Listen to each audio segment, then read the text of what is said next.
So hi guys, welcome back to my new video. My name is Harsh. Currently I am a student of third year Ajay Kumar Garg engineering college. So guys आज की video में discuss करने वाले हैं यार difference क्या होता है जो डिफरेंट ब्रांचेस खुली जा रही हैं CSE, CS, CSIT, IT, CSDS, CSE AIML, CSE ML, CSE IoT और CSE हिंदी तक.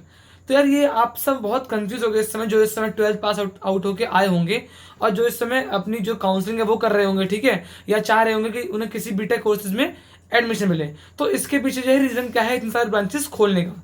अब आपको एक चीज में क्लियर कर देता हूँ, जो आपके गवर्नमेंट कॉलेजेस होते हैं वहां पर तो दो ही ब्रांच हैं, CSE IT जो कंप्यूटर साइंस और उसके बैकग्राउंड की है.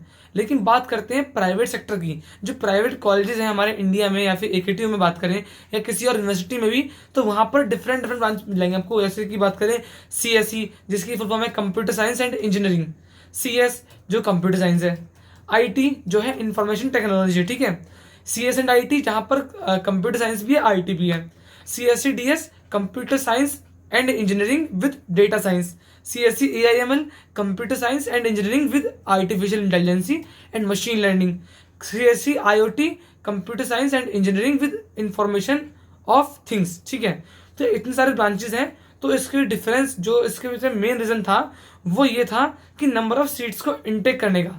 अब देखो सपोज करो आप लोग एडमिशन जो है बीटेक में क्यों ले रहे हो, दो तरह के स्टूडेंट्स हैं जो इस समय जो है बीटेक में एडमिशन ले रहे हैं. उसके पीछे दो रीजन है स्टूडेंट के लेने के एडमिशन बीटेक कोर्स में.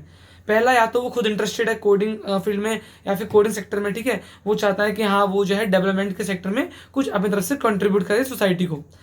दूसरे लोग आते हैं जो आते हैं दूसरों के इन्फ्लुएंस से, मतलब कि पापा ने बोल दिया हाँ बेटा बीटेक कर ले, इसमें जॉब बहुत है, बहुत अच्छा स्कोप है, या फिर सोसाइटी ने बोल दिया कि पड़ोस की आंटी रहती हैं उन्होंने बोल दिया मम्मी से कि हाँ बेटा जी मतलब मेरा बेटा बीटेक कर रहा है, आप भी करवा दो, बहुत जॉब है. तीसरा, आपके शर्मा जी के बेटे होते हैं, आपने देखा शर्मा जी का बेटा तो वो कर रहा है यार, जॉब लग गई है उसकी सॉफ्टवेयर इंजीनियरिंग में बेंगलोर में, 10 लाख का पैकेज है, मैं भी यही कर लेता हूँ. ठीक है, तो ये ऐसे हमारा होते हैं रीजन सोसाइटी के अंदर. अब यार जो गवर्नमेंट कॉलेज है उनको तो मतलब नहीं है, उनका तो यह है फिक्स कि 60 सीटें CSE ब्रांच में है, 60 सीटें IT ब्रांच में, खत्म, जो एलिजिबल होगा उसको मिल जाएगी. अब जो प्राइवेट कॉलेज है ना वो पीछे बैठे बैठे देख रहे थे इस चीज़ को कि यार बच्चे तो बहुत सारे आ रहे हैं, मार्केट तो बहुत तगड़ी है, अब यार क्या करें, सीट तो लिमिटेड ही है, हमारे यहाँ भी CSE ब्रांच है लेकिन सीट तो 60 की है या 120 की है. बिकॉज जो AICTE है, all India council for technical education, उसने ये गाइडलाइन बना रखी है कि किसी एक पर्टिकुलर ब्रांच में आपके 60 या 120 बच्चे हो सकते हैं मैक्सिमम. ठीक है, मतलब एक ब्रांच के नाम पे. तो इन्होंने सोचा क्यों ना नई ब्रांच बनाई जाए, CSE को इन्होंने CS का नाम दे दिया. ठीक है, IT और CS का मिक्सअप मिला के ये लोग CS एंड IT ले आए. CSE विद DS जहां पर आपको एक एक्स्ट्रा सब्जेक्ट जोड़ दिया data science, CSE AIML, CSE IoT. तो इन सब में डिफरेंस कुछ नहीं है. बात करें आपका, जैसे पहले बात करते हैं CSE और IT की, जो कि मेन आपकी ब्रांचेस हैं, और जो इनकी जो मैंने ब्रांचेस बताई हैं अदर ब्रांचेस वो इनकी अलाइड ब्रांचेस हैं. ठीक है, मतलब मान लो जो CS एंड IT है, CSE IT है, ये जो है माँ बाप है और इनके बच्चे CSE DS, CS and IT ये हो गए हैं. ठीक है, अब बात करते हैं CSE की. तो ये जो CSE सेक्टर है वो आपका जो है इसमें ऐसे स्टूडेंट्स आते हैं, या एक तरह से ऐसी ब्रांच है जहाँ पर जो स्टूडेंट्स हैं, जो इंजीनियर्स हैं, वो जो है अपना कंट्रीब्यूशन देते हैं towards developing new softwares, new programs, new technology, system designs. ठीक है, इसमें काम आते हैं. अब जो IT वाले बच्चे हैं, जो IT के इंजीनियर होते हैं, वो जो CS वाले बच्चों ने जो सॉफ्टवेयर डेवलप किए हैं या जो सिस्टम डिज़ाइन किया है, उसमें जो आपका जो नेटवर्किंग के कॉन्सेप्ट होते हैं, ठीक है, जो मार्केटिंग होती है, जो आपका जो है जो इंफ्रास्ट्रक्चर है उसको मेंटेन करने का काम होता है, जो भी ट्रबल शूटिंग आ रही है इन सभी सॉफ्टवेयर्स में, उसका जो काम होता है उसके मेंटेनेंस का पूरा देखते हैं IT वाले. तो कह सकते हैं जो CSE वाले हैं वो होते हैं सॉफ्टवेयर ओरिएंटेड जॉब. ठीक है, और जो IT वाले हैं वो होते हैं हार्डवेयर ओरिएंटेड जॉब्स मैक्सिमम.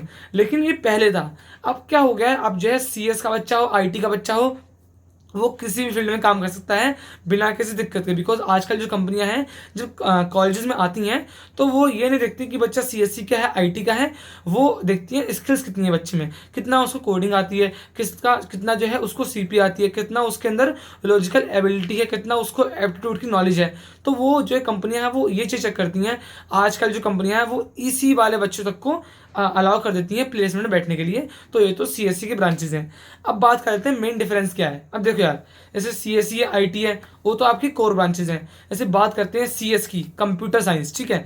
तो कंप्यूटर साइंस और जो कंप्यूटर साइंस एंड इंजीनियरिंग है, इसमें डिफरेंस ये है कि जो आपका सीएससी है इसमें आपका 90% सॉफ्टवेयर है और 10% हार्डवेयर की नॉलेज होती है। लेकिन जो सीएस ब्रांच है उसमें पूरा सॉफ्टवेयर ओरिएंटेड है, ठीक है। अब बात करते हैं आईटी की। मैंने बता दिया आपको, आईटी में पूरा हार्डवेयर का होता है। अब जो करिकुलम है ना, वो आपका बिल्कुल सेम है। 90% जो आपके सब्जेक्ट्स होते हैं वो सीएससी के, सीएसएन आईटी के, सीएस के, आईटी के, सीएस डीएस के, वो सेम होते हैं। डिफरेंस आता है आपका 1 से 2 सब्जेक्ट का, वो भी पर सेमेस्टर। जैसे आपका फर्स्ट ईयर में तो आपका जो सभी ब्रांचेज होती हैं, चाहे वो सिविल हो, मैकेनिकल हो, इलेक्ट्रिकल हो, वो सभी सेम होती हैं। सेकेंड ईयर में आके आपका जो है सेपरेशन होता है आपकी फील्ड के अकॉर्डिंग। तो सेकेंड ईयर में आपका जब थर्ड सेमेस्टर आएगा, तो अगर आप मान लो सपोज करो आप बिलोंग करते हैं आईटी से, तो आपको जो है एक अलग जो है सब्जेक्ट दे देंगे सीएससी से हटके, और सारे सब्जेक्ट सेम होंगे। आपको एक सब्जेक्ट पर सेमेस्टर डिफरेंट दे देंगे। बात करते हैं जब थर्ड ईयर में आएंगे, तो आपके पास मान लो सपोज करो सीएससी डीएस ब्रांच है या सीएससी एआईएमएल है, तो आपके पास एक नया सब्जेक्ट इंट्रोड्यूस हो रहा होगा, डेटा साइंस। नया सब्जेक्ट आपको इंट्रोड्यूस हो रहा होगा एआईएमएल के लिए, artificial intelligence and machine learning. अब यहाँ इसमें डिफरेंस क्या है आपको पता होगा। इस समय जो नए मार्केट है वो आपकी सारी एआई में है, एमएल में है, ठीक है, डेटा साइंस में है। आजकल जो ये मार्केट है बहुत ज़्यादा ग्रो कर रहा है। तो इसी को देखते हुए जो आपके कॉलेजेस हैं वो एक नई ब्रांच ले आए, जहाँ पर आपको जो है एक एक्स्ट्रा नॉलेज दी जाएगी इन सभी सब्जेक्ट की, इन सभी टेक्नोलॉजी की। मान लो आप सीएससी से हैं, आपके पास सीएससी डीएस नहीं है, तो कोई दिक्कत की बात नहीं है, आप जो है इसका अलग से सर्टिफिकेशन ले सकते हैं। तो यार बात करें ब्रांचेस की, कोई डिफरेंस नहीं है किसी ब्रांच में। आप किसी ब्रांच में ले सकते हैं, आपकी मर्जी है, ठीक है। अगर आप चाहते हैं आपको डेटा साइंस की फील्ड में जाना है, तो आप सीएससी डीएस लीजिए। अगर आप चाहते हैं आपको जाना है एआईएमएल की फील्ड में, तो आप एआईएमएल लीजिए, ठीक है। अगर आप चाहते हैं कि आपको जाना है आईओटी की फील्ड में, तो आप आईओटी की फील्ड में जा सकते हैं। आपके पास बहुत सारे गेटवेज हैं, जिसमें चाहें आप जा सकते हैं। हालांकि जो आपकी कट ऑफ्स हैं, देखो यार आपका ना सोसाइटी के अंदर ये मेंटेलिटी बनी हुई है कि जो सीएससी ब्रांच है वो टॉप पे है, फिर आती है आईटी, फिर सीएस, फिर सीएसएन आईटी, ठीक है। तो उसकी जो कट ऑफ है वो जाती है उसके अकॉर्डिंग हाई जाती है, लेकिन सारे ब्रांचेस सेम है। जो भी आपको कॉलेज में मिल जाए अच्छे कॉलेज में वो आप ले सकते हैं, कोई डिफरेंस नहीं है आपको। हालांकि एंड में जाके काम करना है आईटी इंडस्ट्री में, और प्लेसमेंट में मेरी मानो आपको कोई इशू नहीं आएगा, चाहे आप किसी भी सीएससी या उसकी अलाइड ब्रांचेस से हों। तो आई होप आपको जो है समझ आ गया होगा। जो आपके सारे डाउट्स हैं वो क्लियर हो गए होंगे। अगर आपके डाउट्स अब भी कोई बच रहे हैं तो नीचे जो है कमेंट सेक्शन में मुझे डाउट्स डाल देना, मैं वहाँ पर ट्राई करूँगा सारे डाउट्स का रिप्लाई करने के लिए। अगर वहाँ भी आपको जो है डाउट सॉल्व नहीं होता है, तो नीचे डिस्क्रिप्शन बॉक्स में आपको जो इंस्टाग्राम लिंक है और जो लिंक्डइन हैंडल है, वहाँ पर आप आके मुझसे ज्वाइन कर सकते हैं, मुझे रिक्वेस्ट भेज सकते हैं। वहाँ भी आप मुझसे डाउट पूछ लेना, मैं वहाँ पर आपको रिप्लाई कर दूंगा। मिलते हैं आपसे नेक्स्ट वीडियो में, तब तक के लिए टाटा बाय बाय, जय हिंद, जय भारत, बाय बाय।